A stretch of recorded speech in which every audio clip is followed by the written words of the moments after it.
Oi, pessoal, tudo bom com vocês? Essa semana a gente vai continuar falando um pouquinho sobre os modelos que a gente estava vendo, tá? Tô na escola ainda, então se tiver barulho, não liguem, certo?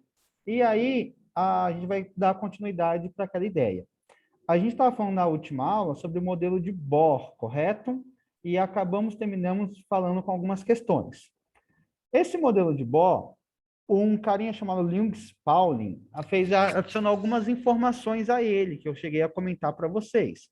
Que as camadas do nosso átomo, as 7 camadas, teriam aquelas 4 subcamadas, tá? S, P, D, F. Suzana parou de fumar. E cada um teria um limite de elétrons que caberia nessas subcamadas, tá? Esse Linus Pauling também fez um diagrama para a gente poder distribuir os elétrons nas camadas, para a gente poder saber quantos elétrons tem em cada camada do átomo, fazendo essa distribuição eletrônica, tá? É exatamente esse nome, distribuição eletrônica. Só que ela é feita por nível de energia, do menos energético para o mais energético das camadas. Nesse caso aqui, ó, a primeira camada K é a que tem menos energia. Se você for seguir o diagrama, você tem que fazer a distribuição de acordo com essas setinhas aqui nas diagonais. Só que é meio difícil ficar olhando para isso, então o professor escreveu por extenso aqui, tá? Nessa sequência aqui. Como funciona? Vamos dizer que você tem um elemento, por exemplo, que tem 15 elétrons, tá? Ele tem 15 elétrons, 15 prótons, número atômico 15. Eu vou distribuir para mim verificar quantos elétrons ele tem em cada camada. Eu começo pela primeira aqui, ó, 1s2. Eu coloco 1s2. Eu coloquei 2 elétrons na primeira camada. Então, de 15, eu vou ter agora 13, porque eu usei 2 ali. Próximo, 2s2. 2s2. 2 na segunda camada. Eu usei 2, então vai para 11. Depois, 2p6. Eu vou colocar aqui 2p6. Tinha 11, usei 6, vou ficar com 5. Continua aqui, ó. Agora, ó, 3s2, 3s2, vai ficar 3, porque eu usei 2. E o último, ó, 3p6. Só que eu não tenho 6 elétrons para colocar aqui na última camada. Eu só tenho 3. Então, eu vou colocar os 3 que eu tenho e terminei a distribuição eletrônica. Isso aqui que eu fiz aqui em cima, eu vou até apagar, porque é só para a gente não se perder na distribuição eletrônica, tá? A sua resposta é isso aqui. Mas o que importa de verdade é a última camada. Tem a camada 1, tem a camada 2 aqui e tem a camada 3. Eu tenho 2 átomos, 2 elétrons aqui e 3 aqui. 2 com mais 3 é 5. Esses 5 elétrons na última camada é que é o importante aqui, que a gente vai usar muito. Ele é o que mais importa, tá? Parece bobeira, mas com essa distribuição de eletrônica e com essas informações, eu consigo saber muita coisa sobre esse elemento químico, que vocês também vão aprender a ver, mas de outra maneira, tá? Vou mostrar de uma maneira mais fácil para vocês. Vamos fazer um segundo exemplo de distribuição eletrônica? Deixa eu pegar aqui um elemento com... Peraí, deixa eu apagar isso aqui. Com 22 elétrons, tá? 22, ó, 22. Vou começar lá de novo, ó. 1s2 vai ficar 20. 2s2 vai ficar 18. 2p6, então 18 menos 6 fica 12. 3s2, então vai ficar 10, porque eu usei 2. 3p6, de 10 eu uso 6, vai sobrar 4. 3d10. Nossa, gente, agora que eu vi uma coisa. Isso aqui não tá na ordem certa, tá? Mil perdões. Eu vou mandar isso aqui de novo. Ah, eu vi errado, hein? Depois de 3p6 aqui, ó, 3p6, o correto aqui no diagrama é vir para o 4s2, tá? Ignora daqui para frente, que tá errado. Na verdade, daqui para frente, tá? Tá errado. Eu vou remandar isso aqui no final da aula, eu mando uma fotinho correta para vocês por extenso, tá? Depois do 4S2, do 3P6, vem o 4S2. Aí eu tinha 4, usei 2, vou ficar com 2. Depois do 4S2, vem o 3D10 aqui em cima, tá? 3D10. Mas eu não tenho 10 para colocar aqui, eu tenho só 2. Então, eu coloco 2. Quem é a minha última camada? A camada 1, a 2, a 3 ou a 4? A minha última camada é a camada 4. Então, é esta camada aqui que me interessa, que tem 2 elétrons, tá bom? Beleza? Eu vou... Não tinha reparado, tá bom? Essa sequência está errada aqui da distribuição eletrônica. Mas é só seguir o diagrama aqui, ó, na diagonal, mas eu vou mandar por extenso para vocês ficarem uma boa com isso, tá? Porque eu sei que é fácil de se perder quando isso aqui está na diagonal. Vou deixar uns elementos lá para vocês fazerem a distribuição eletrônica. Qualquer dúvida, só me procurar, tá bom? Lembrando que o nosso átomo aqui da última camada, a gente pode perder elétrons que estão na última camada, eles podem sair, ou a gente pode ganhar elétrons que estejam aqui. Então, para isso, a gente dá um nome diferente, tá? A gente dá um nome de íons, para quando o átomo não é mais neutro. Quando ele não é mais neutro, quando ele é positivo ou negativo, a gente chama de íons, tá? Aqui tem um exemplo, ó, temos o cloro.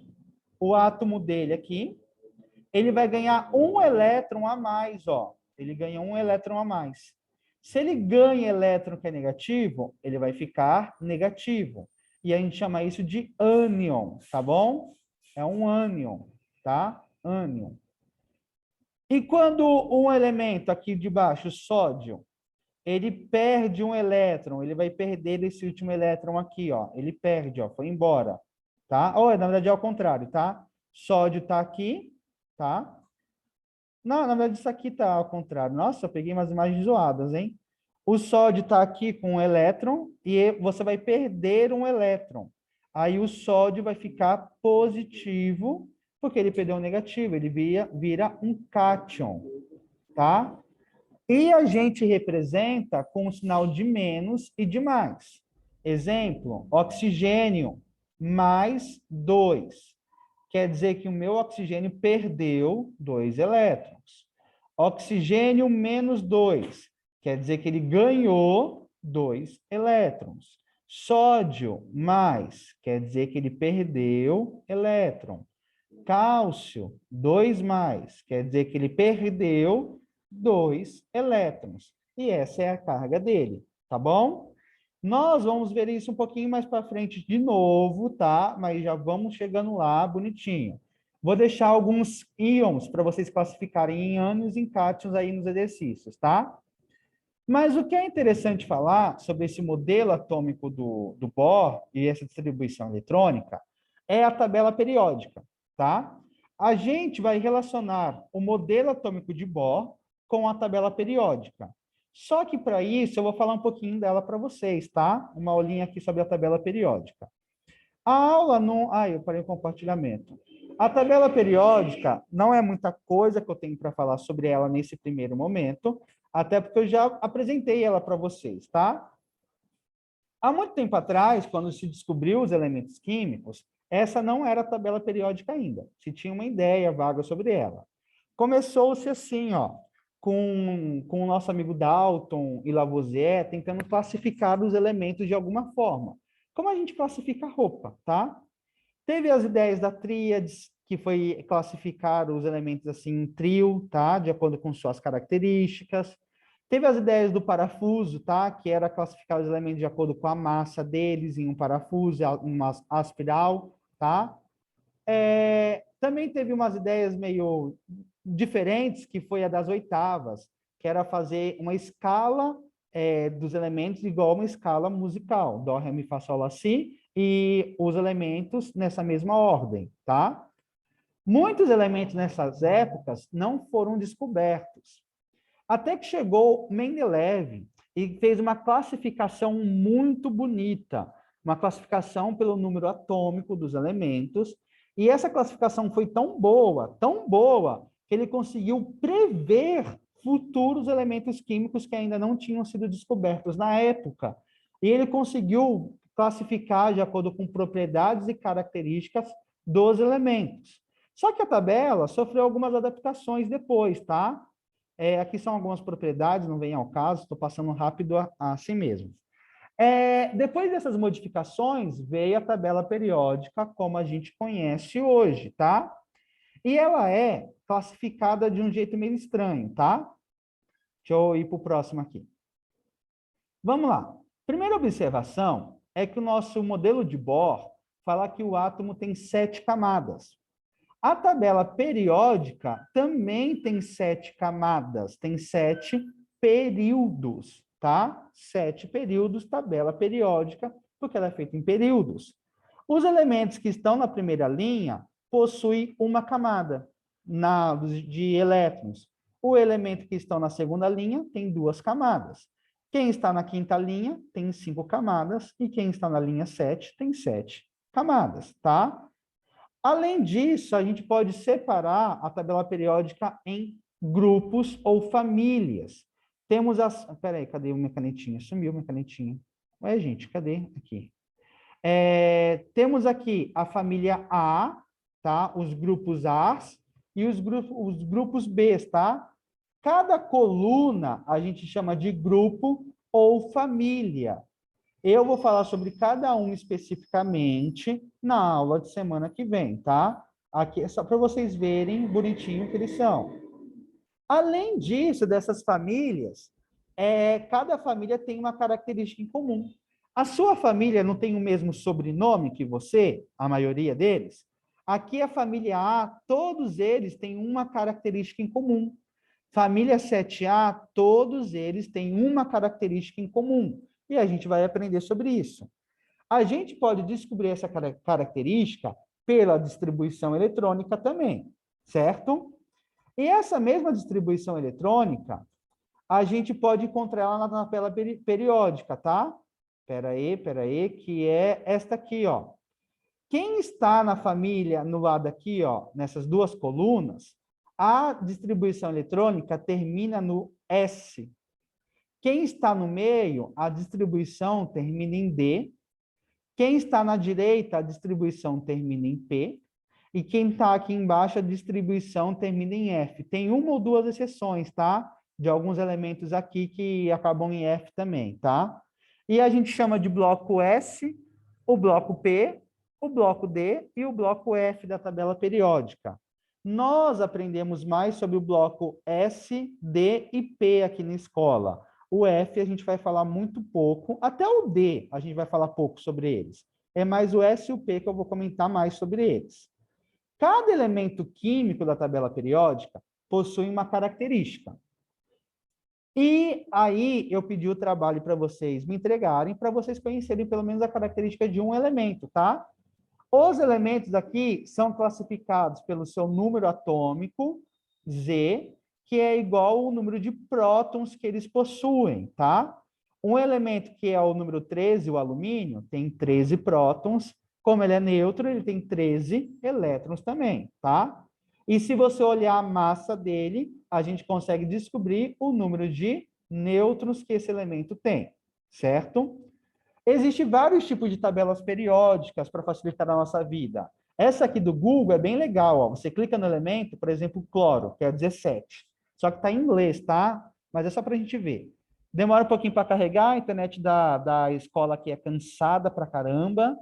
Aí, ó, você clica no elemento, ó, mostra o cloro, ó, o núcleo e os elétrons aqui, ó, na eletrosfera girando nas suas camadas. E você consegue ver quantos elétrons ele tem em cada camada aqui, ó. Só você olhar que você vê, tá? É bem legal isso. Cliquei no xenônio aqui, mostra o elemento e aqui mostra um pouquinho dele, características, coisas que eu pedi no trabalho para vocês, ó. Bem legalzinho, tá? Aí você coloca ela assim, ó, já ela bagunça toda. Tem uma outra tabela interativa que ela separa, ó, as famílias que a gente vai ver semana que vem, tá? Os grupos, Você pode mudar a temperatura da tabela periódica para saber se os elementos vão evaporar, se vão estar sólidos, se vão estar líquidos, de acordo com a temperatura, tá? Deixa eu deixar em 25 graus Celsius. Você vê a família, você vê as propriedades, que a gente vai aprender sobre elas, tá? Sobre cada uma aqui. Se você clicar no elemento, ele abre uma paginazinha que vai contar a história do elemento, como ele foi descoberto, onde ele é encontrado na natureza, características, propriedades. Como é que você, ó, o sódio é bem legal, tá? Tem elementos que não são tão legais, tem elementos que são interessantes, e assim vai sobre a tabela periódica, tá? Uma coisa que eu acho legal para deixar para vocês nesse primeiro momento é essa tabela aqui periódica também, onde cada uma aqui, ó, dos elementos mostra onde ele é usado na natureza. Por exemplo, o hidrogênio é encontrado nas estrelas, no Sol, tá? Hélio é usado em balões, para aqueles balões para ficar flutuando. Lítio em bateria. E assim vai, ó, cobalto, ímã, cadê? Oxigênio no ar, tá? Flúor no creme dental. Cadê outro legal aqui, ó? Aqui é usado na lâmpada, ali é usado em aviões, ali é usado em bomba atômica, em remédios, tá? Vacinas. Na verdade, isso aqui é uma caneta laser, né? Nem consigo ver o que é, tá? E assim por diante.